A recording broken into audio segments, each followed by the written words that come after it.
करे। इसका नाम मंगला गौरी व्रत बताया गया। ये पाप को नष्ट करने वाला होता है और विवाह के अंतर पहले श्रावण शुक्ल पक्ष से पहले मंगलवार का दिन इस व्रत का शुभारंभ करना चाहिए। पुष्प का मंडप निर्माण करे और उस पर जो है कतली के स्तंभ से सुशोभित करे। नाना तरह के फलों तथा रेशमी कपड़ों से विभूषित करे। उसमें माँ भगवती देवी की प्रतिमा को स्थापना करनी चाहिए। यथाशक्ति उस प्रतिमा का अर्चन करे और उसका पूजन करना चाहिए। उस प्रतिमा में माँ भगवती मंगला गौरी के 16 उपचारों से जो है 16 प्रकार की पूजा करके दुर्वा दलों के द्वारा 16 चिड़चिड़ा दलों से 16 चावल तथा 16 चने की दान से जो है अर्चन करना चाहिए। 16 बत्तियों का एक दीपक जलाना चाहिए। ये 16 दीप जला करके भक्ति के द्वारा दही तथा चावल का नैवेद्य समर्पण करने से देवी जी के नजदीक सिर लोढ़ा रखे और उसके ऊपर जो 5 प्रकार के साल तक व्रत करे रहे। इस व्रत के उद्यापन का माता का वायन दे देना चाहिए। वायन का प्रकाश होने के लिए माँ भगवती मंगला गौरी की एक सोने की प्रतिमा या आधे फलिया यथाशक्ति सोने की प्रतिमा बनवानी चाहिए। शक्ति अनुसार अपनी जो भी शक्ति हो उसके अनुसार चांदी के आदि से निर्मित घड़े को चावल से भरे उस घड़े के ऊपर पहनने के कपड़े या चोली रख करके उसके ऊपर मंगला गौरी की प्रतिमा स्थापना करे। देवी के नजदीक सिर लोहा रख करके माता का ध्यान करते हुए उनका वायन करे। ये विप्रवरों इस प्रकार से व्रत करने से मात्र 7 जन्म तक जो है सौभाग्य रहता है। पुत्र पौत्र संपत्ति आदि से युक्त हो जाता है। वह क्रीड़ा करती रहती है। सनत कुमार ने ईश्वर से पूछा, हे शंभु, इस व्रत को पहले किसने किया और किसको इस व्रत को करने का क्या फल और क्या विधान बताया गया है। ईश्वर ने कहा, हे विप्रवरों, पूर्व काल में कुरु देश में एक श्रुतकृति नाम का वाला शास्त्र ज्ञाता कीर्तिमान तथा शत्रु रहित राजा था। वह 64 कलाओं का जान करके धनुर्विद्या विशारद उसने प्राप्त हुई थी। पुत्र सुख को छोड़ करके उस राजा को सब आनंद आता था। संतान के लिए राजा बहुत चिंताकुल हो गया। जप तथा ध्यान युक्त होकर के देवी की आराधना करने लगा। उसके इस तप से माँ भगवती देवी प्रसन्न होकर के उससे बोली, हे पुत्र, आप वर मांगो। श्रुतकृति ने कहा कि हे देवी, आप यदि राजी हैं तो सोवन पुत्र दे दो, मुझे पुत्र की इच्छा है। हे देवी, आपकी कृपा रूप प्रसाद से किसी अन्य चीज की मेरी की कोई कमी नहीं है। राजा की ऐसी वाणी सुनकर के मंद मंद हंसती हुई माँ भगवती देवी ने कहा, हे राजन, तुम दुर्लभ वस्तु की याचना मांगते हो, लेकिन कृपा करके तुमको पुत्र दूंगी। हे राजेंद्र, तुम पुत्र अत्यंत गुणी होगा, तुम्हारा पुत्र अत्यंत गुणी होगा और 16 साल से अधिक नहीं जीवेगा। यदि सुंदरता का विद्याहीन पुत्र होगा तो वह पुत्र भी बहुत समय तक जीवित रहेगा। देवी की वाणी सुनकर के राजा चिंता करने लगा। उसने अपनी भार्या से विचार करके गुण विशिष्ट संपूर्ण लक्षण युक्त 16 साल तक की आयु वाला पुत्र मांगा। देवी ने उससे समय भक्त के राजा को आज्ञा दी कि नुपुनंदन में मेरे दरवाजे पर आम के पेड़ हैं और मेरी आज्ञा से उस आम के एक फल को ला करके अपनी पत्नी को खाने को दे देना। उसके खाने से उसी समय रानी निसंदेह गर्भ धारण करेगी। और राजा ने प्रसन्न होकर के देवी की आज्ञा अनुसार अपनी पत्नी को आम्रफल दिया। उसके खाने से पत्नी ने गर्भ धारण कर लिया। उससे 10वें महीने में देवतुल्य पुत्र पैदा हुआ। हर्ष शोक से संपन्न राजा ने उस पुत्र का जात कर्म संस्कार आदि किया। शिव स्मरण करते हुए पिता ने उसका चिरायु नाम रखा गया। जिस समय उसे 16वां साल प्रारंभ हुआ, उसी दिन से सपत्नी का राजा को चिंता लगने लगी। राजा ने विचार किया कि ये पुत्र बड़े ही कष्ट से प्राप्त हुआ है और अपने समक्ष इसकी दुखद मृत्यु कैसे देख पाऊंगा। अतः राजा ने पुत्र के मामा के साथ उसे काशी भेजने का प्रबंध किया और यशस्वी राजपत्नी ने अपने भ्राता से कहा, तुम कर्पटीक वेश धारण करके इस लड़के को काशी ले जाओ। मैंने पूर्व में पुत्र प्राप्ति के निमित्त भगवान मृत्युंजय की विनती की थी। ये विश्वेश्वर, पुत्र को इसी समय ले जाओ, इसकी यत्न से रक्षा करना। वह अपनी बहन की वाणी सुनकर के भांजे के साथ लेकर के काशी गया। रास्ते में जाते हुए कई दिन बीत जाने पर आनंद नगर में पहुंचे और वहां संपूर्ण समृद्धि से युक्त वीरसेन नामक का एक राजा था। उस राजा की कन्या संपूर्ण लक्षण संपन्न मंगला गौरी नाम वाली रूप लावण्य संपन्न थी। उसी समय वह बालिका सखियों के सहित अपने गांव के समीप रमणी के बगीचे में खेल रही थी। उसी वक्त राजपुत्र चिरायु तथा उसका मामा दोनों वहां पर पहुंच गए। और वे दोनों बालिकाओं को देखने की इच्छा से ठहर गई। इतने ही समय में क्रीड़ा करती हुई उन बालिकाओं में एक बालिका क्रोधित होकर के अत्यंत कठिन दुर्वचन रंड कहा। इस दुर्वचन को राजपुत्री से सुनकर के कहा, तुम अयोग्य वाणी को क्यों कहते हो? मेरे वंश में ऐसी स्त्री नहीं है। मंगला गौरी के वे प्रसाद से, मंगला गौरी व्रत के प्रभाव से मात्र से मेरे हाथ से चावल जिसके मस्तक पर गिरे हैं, सखी उसके साथ विवाह हो जाने पर, ये थोड़ी आयु वाला है तो भी चिरायु हो जाएगा। तदंतर सब बालिका अपने अपने घर चली गई। उसी रोज राजकन्या का विवाह दिन था और बालिका देह के दृढ़ धर्म में राजा के पुत्र सुकेतु नाम वाले को देना निश्चय हो चुका था। वह सुकेतु मूर्ख और कुरूप था और बहिरा था।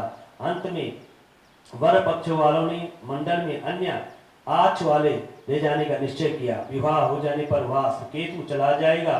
यूं विचार करके चिरायु के समीप जाकर के उसने मामा से कहा, ये बालक हमें दे दो, क्योंकि आपके बालक द्वारा हमारा कार्य सिद्ध हो पाएगा।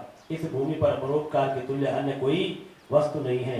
यह वाणी श्रवण तथा उसका मामा हृदय से राजी हो गया, क्योंकि उन्होंने पूर्व में वाटिका में बालिका को वाणी सुनी थी।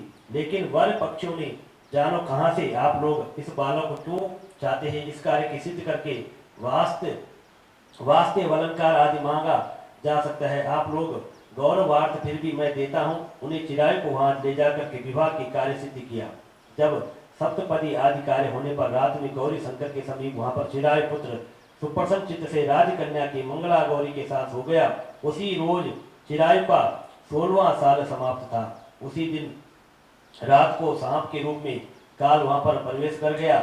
इसी समय देव योग से राजकन्या उठ गई और वह सर्प को देख करके बै बिहाल कांपने लगी। उसी समय देवता से राजकन्या ने सांप की पूजा की। 16 उपचार से अर्चन करके पीने के लिए बहुत सा दूध दिया और दिन वाणी की उस सांप की स्तुति गाने लगी। मंगला गौरी की प्रार्थना की, उत्तम व्रत करूंगी, मेरे पतिदेव उस सर्प से जीवित हो जाए, ऐसा कीजिएगा। एक समय में उस सांप ने कमंडलों में प्रवेश किया और अपनी कंचुकी चोली से राजकन्या ने उस कमंडल का मुख बांध लिया। तदंतर उसके पतिदेव शरीर के अंगों को ऐंठते हुए जाग करके उठे और अपनी पत्नी से कहा, हे प्रिय, मुझे भूख सा सता रही है। उसने माता के समीप जाकर के पायस लड्डू आदि लाकर के पति को दिया। उसने प्रसन्नचित होकर के भोजन किया और हाथों में धोने के समय उसके हाथ में अंगूठी गिर गई। वह पान खा करके फिर सो गया। फिर वह राजपुत्री कमंडलू पात्र को फेंकने के लिए गई, लेकिन विधि विधान से बाहर जाने पर चमकते हुए हार के कांति को देख करके विस्मय को प्राप्त हो गई। उस घट में स्थित हार को अपने कंठ में धारण किया। कुछ रात अब शेष रही थी। चिरायु का मामा उसे ले गया। चिरायु के जाने के बाद वर पक्षियों ने जन सुकेतु को ले गए और मंगला गौरी ने उस सुकेत को देखा तो वो कहने लगी कि ये मेरा स्वामी नहीं है। सभी वर पक्षियां महान भाव राजकन्या से कहने लगे कि सुबह यहाँ क्या कर रही हो, यदि कोई पहचान हो तो कहो। मंगला गौरी ने कहा, जिस रात में नवरत्नों से निर्मित अंगूठी को मुझे दी है वह इस अंगुली में देख करके पहचाना करो। रात में स्वामी पतिदेव ने मुझे हार दिया था और उस हार के रत्नों में सुंदरता कैसी है यह बताओ। तो यह तो कोई अन्य ही है। रात्रि के समय जो बात चित हुई थी, भोजन किया हुआ था, उसी भी यह कहकर के मेरा पति होगा। यूं मंगला गौरी की वाणी सुनकर के सब लोगों ने कहा, ठीक है, लेकिन जिन चिन्हों में सुकेत को बताए हुए एक तरह की पहचान मिली थी, ये सब लोगों ने मना किया और वर पक्षी जैसे आए थे वैसे ही वहां से चल पड़े। मंगला गौरी की पिता सुष्टकेतु ने प्रसन्नचित होकर के अन्न जल आदि का एक साथ यज्ञ किया और पक्षियां सब कथा गानों को सुनीर होकर के स्वरूप में कुरूप हो जाने के कारण किसी को ले आए। महल के प्रमाद में एक चिक के भीतर कन्या को राजा को बिठाया। इस प्रकार से 1 साल यात्रा करते हुए अपने मामा के साथ वह फिर अपनी ससुराल का वृतांत देखने के लिए आया। मंगला गौरी ने चिक के भीतर उसे देखा कि लोकोत्तर में प्रसन्न होकर के अपनी माता पिता से कहा, मेरा पति आ गया है। सुहृद गणों ने बुलाकर के राजा से पूर्व कहे हुए सारी पहचान देख ली और पवित्र मुस्कान वाली पुत्री चिरायु को देख लिया। शिष्य लोगों ने सहित राजा को विवाह उत्सव पर वस्त्र आवासन आदि देकर के अश्व गज रथ तथा बहुत सी चीजें दान दी। फिर वह चिरायु अपनी पत्नी एवं मामा के सहित कुल नंदन सेना सहित अपने नगर को गया। जब चिरायु की माता और पिताजी प्राणियों की मुखारबिंद से उसके आने का समाचार सुना तो विश्वास नहीं हुआ, क्योंकि भाग्य विपरीत कैसे हो सकता। इसी बीच में चिरायु माता तथा पिताजी के पास गया। प्रेम मगन होकर के चिरायु ने भक्ति के द्वारा अपने माता पिता जी के चरणों में दंडवत प्रणाम किया और माता पिता ने उसे चिराग के मस्तक पर सूंघ करके परमानंद को प्राप्त कर लिया। मंगला गौरी पुत्र वधु से भी सास और ससुर को प्रणाम करने लगी। पुत्र वधु का सास ने अपनी गोदी में बैठा करके सब बात पूछी। हे महान मुनि, मंगला गौरी पुत्र वधु ने श्रेष्ठ वर्त महात्म्य और जो कुछ इतिहास था सब मैंने आपसे कहा है। सिंह सनत कुमारों ने कहते हैं, हे सनत कुमार, इस मंगला गौरी के वर्त को आपसे कह रहा हूँ, इसे जो सुनेगा या कीर्तन करेगा उसके सभी मनोरथ कार्य सिद्ध होते हैं, इसमें किंचित मात्रा भी संशय नहीं है। बोल शंकर भगवान की। पंचाक्षर मंत्र का जाप। ओम नमः शिवाय, ओम नमः शिवाय, ओम नमः शिवाय, ओम नमः शिवाय, ओम नमः शिवाय, ओम नमः शिवाय, ओम नमः शिवाय, ओम नमः शिवाय, ओम नमः शिवाय, ओम नमः शिवाय, ओम नमः शिवाय, ओम नमः शिवाय, ओम नमः शिवाय, ओम नमः शिवाय, ओम नमः शिवाय, ओम नमः शिवाय, ओम नमः शिवाय, ओम नमः शिवाय, ओम